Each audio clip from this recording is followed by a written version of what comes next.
ನಮಸ್ಕಾರ ಸ್ನೇಹಿತರೆ, ಸಾಕಾಯಿತು ಈಗ ಬಾಂಗ್ಲಾ ಸರದಿ ಅನಿಸ್ತಾ ಇದೆ. ಹೌದು, ಬಾಂಗ್ಲಾದಲ್ಲಿ ಭಾರತದ ವಿರೋಧ ಘೋಷಣೆಗಳು ಕೂಡ ಹೆಚ್ಚಾಗ್ತಾ ಇದೆ, ಜೊತೆಗೆ ಹಿಂದೂ ವಿರೋಧ ಕೃತ್ಯಗಳು ಕೂಡ ಹೆಚ್ಚಾಗಿ ಕಂಡು ಬರ್ತಾ ಇದೆ. ಸೊ ಇದರ ಜೊತೆಗೇನೆ ಈಗ ಟ್ರಂಪ್ ಎರಡು ತಲೆಯ ಒಂದೇ ದೇಹ ಉಳ್ಳ ಹಾವು ಅನ್ನುವಂಥದ್ದು ಈಗ ಟ್ರೂ ಮಾಡಿ ತೋರಿಸ್ತಾ ಇದ್ದಾರೆ. ಹೌದು ಸ್ನೇಹಿತರೆ, ಬಾಂಗ್ಲಾಗೆ ಇವರು ಸಪೋರ್ಟ್ ಮಾಡ್ತಾ ಇದ್ದಾರೆ ಅಂದರೆ ಭಾರತೀಯರು ಎಲ್ಲರೂ ಕೂಡ ಆಶ್ಚರ್ಯ ಪಡುವಂತಹ ವಿಷಯನೇ ಇದು. ಅಮೆರಿಕಾದಲ್ಲಿ ಟ್ರಂಪ್ ಅವರು ಅಧಿಕಾರಕ್ಕೆ ಬರಲಿ ಅಥವಾ ಅವರ ಅಪ್ಪ ಅಧಿಕಾರಕ್ಕೆ ಬರಲಿ, ಇವರಿಗೆ ಎರಡು ತಲೆಯ ಹಾವುಗಳು, ಇವರು ನಂಬಿಕೆಯೇ ಅರ್ಹರಲ್ಲ ಅನ್ನುವಂಥದ್ದು ಈಗ ಮತ್ತೆ ಟ್ರೂ ಮಾಡಿ ತೋರಿಸಿದ್ದಾರೆ. ಹೌದು ಸ್ನೇಹಿತರೆ, ಟ್ರಂಪ್ ಅವರನ್ನು ಯಾಕೆ ಈ ಬಾಂಗ್ಲಾದೇಶದ ಒಂದು ಪರಿಸ್ಥಿತಿಯಲ್ಲಿ ಎಳೆದು ತರ್ತಾ ಇದ್ದೀವಿ ಅಂತ ನೀವು ಅನ್ಕೊಂಡಿರಬಹುದು. ಹೌದು ಸ್ನೇಹಿತರ, ಈ ಟ್ರಂಪ್ ಅವರಿದಾರಲ್ವಾ, ಬಾಂಗ್ಲಾದೇಶದ ಒಂದು ವಿಚಾರವಾಗಿ ಹಿಂದೂಗಳಿಗೆ ಕೊಟ್ಟಂತಹ ಭಾಷೆಯನ್ನು ಮರೆತು ಬಿಟ್ಟಿದ್ದಾರೆ. ಅದನ್ನು ಮರೆತು ನೀರಲ್ಲಿ ಹೋಮ ಮಾಡಿದಾರಂದ್ರೂ ಸಹಿತ ತಪ್ಪಾಗ್ಲಿಕ್ಕಿಲ್ಲ. ಹೌದು ಸ್ನೇಹಿತರೆ, ಟ್ರಂಪ್ ಸರ್ಕಾರ ಈ ಯೂನಿಸ್ ದೇಶವನ್ನು ಅಂದರೆ ಬಾಂಗ್ಲಾದೇಶವನ್ನು ಪೋಷಿಸುವಂತಹ ಕೆಲಸ ಮಾಡ್ತಾ ಇದೆ. ಅಲ್ಲಿ ಹಿಂದೂಗಳ ಒಂದು ವಿರುದ್ಧವಾಗಿ ಆಗ್ತಕ್ಕಂತಹ ಘಟನೆಗಳನ್ನು, ಹಿಂದೂಗಳ ಮೇಲೆ ಆಗ್ತಕ್ಕಂತಹ ದೌರ್ಜನ್ಯವನ್ನು ನೋಡದ ಹಾಗೆ ಇದ್ದಂಗೆ ಕಾಣಿಸ್ತಾ ಇದೆ. ಸ್ನೇಹಿತರೆ, ನಾನು ಪ್ರತಿಯೊಂದು ವಿಡಿಯೋದಲ್ಲಿ ಹೇಳ್ತಾ ಇರ್ತೇನೆ ನಿಮಗೆ, ವಿಡಿಯೋವನ್ನು ಮಿಸ್ ಮಾಡದೆ ಕೊನೆವರೆಗೂ ವಾಚ್ ಮಾಡಿ ಅಂತ. ಆದರೆ ಈ ವಿಡಿಯೋದಲ್ಲಿ ಹೇಳೋದಷ್ಟೇ ಅಲ್ಲ, ಖಂಡಿತವಾಗ್ಲೂ ನೀವು ವಾಚ್ ಮಾಡಲೇಬೇಕು. ಬರೀ ನೋಡೋದಷ್ಟೇ ಅಲ್ಲ, ನಮ್ಮ ಸುತ್ತಮುತ್ತ ಏನು ಘಟನೆ ಆಗ್ತಾ ಇದೆ ಅದನ್ನು ತಿಳ್ಕೊಳ್ಳೋದಷ್ಟೇ ಅಲ್ಲದೆ ಜಾಗ್ರತೆಯನ್ನು ಕೂಡ ವಹಿಸ್ಕೊಳ್ಬೇಕು. ಅಂತಹ ಪರಿಸ್ಥಿತಿ ನಮಗೆ ಬಂದಿದೆ. ಒಂದು ವೇಳೆ ನಾವು ಇದರ ಬಗ್ಗೆ ಜಾಗ್ರತೆಯನ್ನು ವಹಿಸ್ಕೊಳ್ಳಿಲ್ಲ ಅಂದರೆ ನಮಗೆ ಮುಂದಿನ ದಿನದಲ್ಲಿ ಉಳಿಗಾಲ ಇಲ್ಲ ಅನ್ನೋದನ್ನು ನಾವು ಗಮನದಲ್ಲಿ ಇಟ್ಕೊಳ್ಬೇಕು. ಬಾಂಗ್ಲಾದೇಶ ಒಂದು ಸಣ್ಣ ದೇಶ, ಅದು ನಮಗೆ ಅದಕ್ಕೆ ಸಂಬಂಧನೇ ಇಲ್ಲ. ಸೊ ಹೀಗಾಗಿ ಅಲ್ಲೇನು ಹಿಂದೂಗಳು ಕಡಿಮೆ ಜನಸಂಖ್ಯೆಯಲ್ಲಿದ್ದಾರೆ, ಹೀಗಾಗಿ ಅಲ್ಲಿ ಸಣ್ಣ ಪುಟ್ಟ ದೌರ್ಜನ್ಯಗಳಾಗಿರ್ತದೆ. ಅದಕ್ಕೆ ಬೆಂಬಲವನ್ನು ಟ್ರಂಪ್ ಅವರು ತೋರಿಸಿರ್ತಾರೆ ಅಂತ ಸುಮ್ಮನೆ ಕೂತ್ಕೊಂಡ್ರೆ ಇದು ನಿಮ್ಮ ತಪ್ಪು ಆಲೋಚನೆ, ತಪ್ಪು ಕಲ್ಪನೆ. ಮುಂದಿನ ದಿನಗಳಲ್ಲಿ ನಿಮ್ಮ ಮನೆ ಬಾಗಿಲಿಗೂ ಕೂಡ ಬರಲಿಕ್ಕೆ ಇದು ಹೇಸೋದಿಲ್ಲ. ಹೀಗಾಗಿ ಆದಷ್ಟು ವಿಡಿಯೋನ ಕೊನೆವರೆಗೂ ವಾಚ್ ಮಾಡಿದ್ರೆ ನಾನು ಹೇಳ್ತಕ್ಕಂತಹ ಪ್ರತಿಯೊಂದು ಡೀಟೇಲ್ಸು ನಿಮಗೆ ತಿಳಿಯುತ್ತೆ. ಹಾಗೆ ನೀವು ಕೂಡ ಜಾಗೃತ ಆಗಬೇಕಾಗಿದೆ. ಸ್ನೇಹಿತರೆ, ಒಂದು ಗಮನದಲ್ಲಿರಲಿ ನಿಮಗೆ, ಟ್ರಂಪ್ ಅವರು ಅಧಿಕಾರಕ್ಕೆ ಬರೋಕ್ಕಿಂತ ಮುಂಚೆ ಬಾಂಗ್ಲಾದೇಶದ ಬಗ್ಗೆನೂ ಕೂಡ ಚುನಾವಣಾ ಪ್ರಚಾರದಲ್ಲಿ ಘೋಷಣೆ ಮಾಡಿದ್ರು. ಹೌದು ಸ್ನೇಹಿತರ, ಏನಂತ ಕೇಳೋದಾದರೆ ಬಾಂಗ್ಲಾದೇಶದಲ್ಲಿ ಹಿಂದೂಗಳ ಪರವಾಗಿ ಆಗ್ತಕ್ಕಂತಹ ದೌರ್ಜನ್ಯವನ್ನು, ಅಂದರೆ ಹಿಂದೂಗಳ ಮೇಲೆ ಆಗ್ತಕ್ಕಂತಹ ದೌರ್ಜನ್ಯವನ್ನು, ಏನಾದರೂ ಕೃತ್ಯವನ್ನು ಎಸಗಿದ್ರೆ ಅದರ ಬಗ್ಗೆ ನಾನು ಹೆಚ್ಚಿನ ಗಮನವನ್ನು ಹರಿಸ್ತೀನಿ.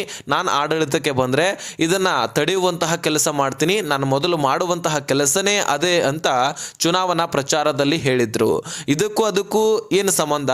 ಅವರು ಚುನಾವಣೆ ಆಗತ್ತೆ ಅವರ ದೇಶದಲ್ಲಿ, ಆದರೆ ನಡೆಯತಕ್ಕಂತಹ ಘಟನೆಗಳು ಬಾಂಗ್ಲಾದೇಶದಲ್ಲಿ ಅಂತ ನೀವು ಅನ್ಬೋದು. ಆದರೆ ಅಮೆರಿಕಾದಲ್ಲಿ ಇರತಕ್ಕಂತಹ ಹಿಂದೂಗಳು ಓಟ್ ಹಾಕ್ಬೇಕಲ್ವಾ, ಹೀಗಾಗಿ ಹಿಂದೂಗಳ ಪರವಾಗಿ ಒಂದಿಷ್ಟು ಬೋಗಳೆಯನ್ನು ಬಿಡ್ತಾರೆ.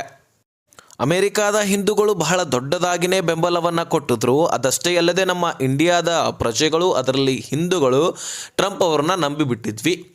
ಸೊ ಹೀಗಾದ ತಕ್ಷಣ ಚುನಾವಣೆಯಲ್ಲಿ ಟ್ರಂಪ್ ಅವರು ಅಧಿಕಾರಕ್ಕೂ ಕೂಡ ಬಂದರು. ಅಧಿಕಾರಕ್ಕೆ ಬಂದ ತಕ್ಷಣವೇ ನಮ್ಮ ಪ್ರಧಾನಿ ನರೇಂದ್ರ ಮೋದಿ ಅವರನ್ನು ಅಮೆರಿಕಾಗೆ ಆಹ್ವಾನ ಮಾಡಿ ಅಲ್ಲಿರ್ತಿಗೆ ಮಾತುಕತೆಗಳು ನಡೆದವು. ಆ ಸಂದರ್ಭದಲ್ಲಿ ಪ್ರಧಾನಿ ಮೋದಿಯವರ ಜೊತೆಗೆ ಈ ಬಾಂಗ್ಲಾದೇಶದ ಬಗ್ಗೆನೂ ಕೂಡ ಚರ್ಚೆ ಆಗಿತ್ತು. ಆಗ ಪ್ರೆಸ್ ಮೀಟ್ನಲ್ಲಿ ಅವರು ಕೂಡ ಕೇಳ್ತಾರೆ, ಅಂದರೆ ಟ್ರಂಪ್ ಅವರಿಗೆ ಬಾಂಗ್ಲಾದೇಶದ ಒಂದು ಪರಿಸ್ಥಿತಿ ಈಗ ಹೀಗೆ ನಡೀತಾ ಇದೆ, ಇದಕ್ಕೆ ನಿಮ್ಮ ಅಭಿಪ್ರಾಯವೇನು ಅಂತ ಕೇಳಿದಾಗ ಪ್ರಧಾನಿ ಮೋದಿಯವರು ಇದರ ಬಗ್ಗೆ ತನಿಖೆ ಮಾಡ್ತಾರೆ, ಇದರ ಬಗ್ಗೆ ಹೆಚ್ಚಿನ ಗಮನವನ್ನು ಹರಿಸ್ತಾರೆ.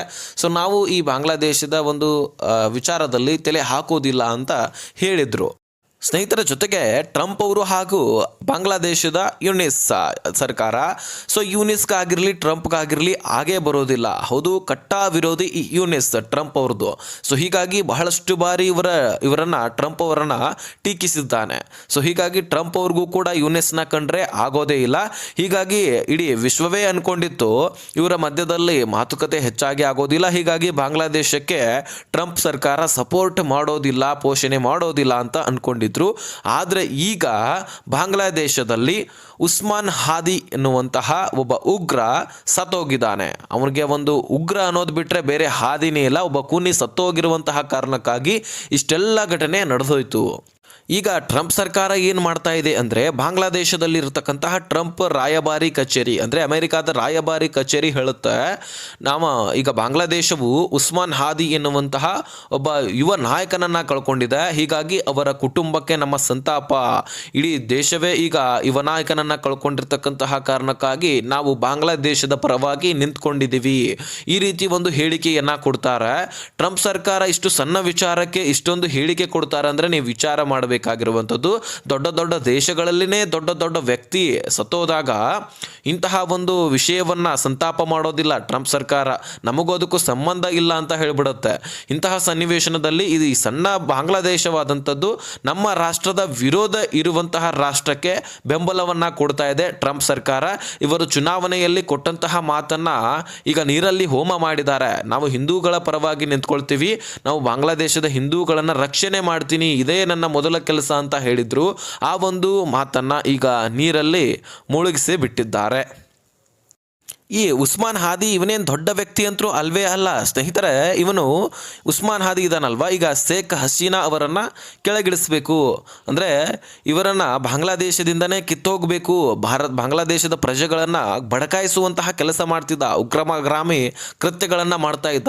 ಇಂತಹವನು ಇವನೊಬ್ಬ ನಾಯಕನ ಉಗ್ರ, ಇವನು ಇಂಥವನ ಪರವಾಗಿ ನಿಂತ್ಕೊಂಡಿದೆ ಈ ದೊಡ್ಡ ಅಮೇರಿಕಾ ಸರ್ಕಾರ. ಅಂದರೆ ನಮ್ಮ ಭಾರತದ ವಿರುದ್ಧವಾಗಿ ಎಷ್ಟೊಂದು ಕೆಲಸ ಮಾಡಲಿಕ್ಕೆ ಮುಂದಾಗಿದೆ ಅನ್ನುವಂಥದ್ದನ್ನು ನಾವು ಇಲ್ಲಿ ತಿಳ್ಕೊಳ್ಬೇಕಾಗಿರ್ತಕ್ಕಂಥದ್ದು. ಇದಾದ ಬಳಿಕ ಶೇಖ್ ಹಸೀನಾ ಅವರು ಭಾರತಕ್ಕೆ ಬಂದ ತಕ್ಷಣ ಭಾರತವನ್ನೇ ತೆಗೊಳ್ಳಿಕ್ಕೆ ಸ್ಟಾರ್ಟ್ ಮಾಡಿಬಿಟ್ಟ. ಈಗ ಪಶ್ಚಿಮ ಬಂಗಾಳ ಆಗಿರಲಿ ಅಥವಾ ಬಿಹಾರ ಆಗಿರಲಿ, ಉತ್ತರ ಭಾರತದಲ್ಲಿರ್ತಕ್ಕಂತಹ ಪ್ರದೇಶಗಳನ್ನು, ಅದರಲ್ಲಿ ಬಾಂಗ್ಲಾದೇಶದ ಸಮೀಪ ಇರತಕ್ಕಂತಹ ಪ್ರದೇಶಗಳನ್ನು ನಾವು ಸೇರಿಸ್ಕೊಂಡು ಬಾಂಗ್ಲಾವನ್ನು ದೊಡ್ಡದಾಗಿಸಬೇಕು ಅಂತ ಹೇಳಿಬಿಟ್ಟು ಒಂದು ಮ್ಯಾಪನ್ನು ರೆಡಿ ಮಾಡಿ ಅದನ್ನು ಪೋಸ್ಟ್ ಮಾಡಿ ಅದನ್ನು ಪ್ರಮೋಟ್ ಕೂಡ ಮಾಡ್ತಾ ಇದ್ದ. ಇವನು ಭಾರತದ ವಿರುದ್ಧವಾಗಿ ಘೋಷಣೆಗಳನ್ನು ಮಾಡ್ತಾ ಇದ್ದ, ಜನರನ್ನು ಬಡಕಾಯಿಸ್ತಾ ಇದ್ದ. ಇಂತಹ ಒಬ್ಬ ಕುನ್ನಿ ಉಗ್ರ ಆಗಲ್ಲದೆ ಮತ್ತೇನಾಗ್ತಾನ್ರೆ? ಇದರ ಬಗ್ಗೆ ನೀವು ಕಮೆಂಟ್ ಮಾಡಲೇಬೇಕು ದಯಮಾಡಿ. ಸೊ ಇಂತಹ ಒಬ್ಬ ವ್ಯಕ್ತಿಯ ಪರವಾಗಿ ಈ ಟ್ರಂಪ್ ಸರ್ಕಾರ ನಿಂತ್ಕೊಳ್ತಾ ಇದೆ ಅಂದರೆ ಈ ಟ್ರಂಪ್ಗೆ ಏನು ಹೇಳಬೇಕು?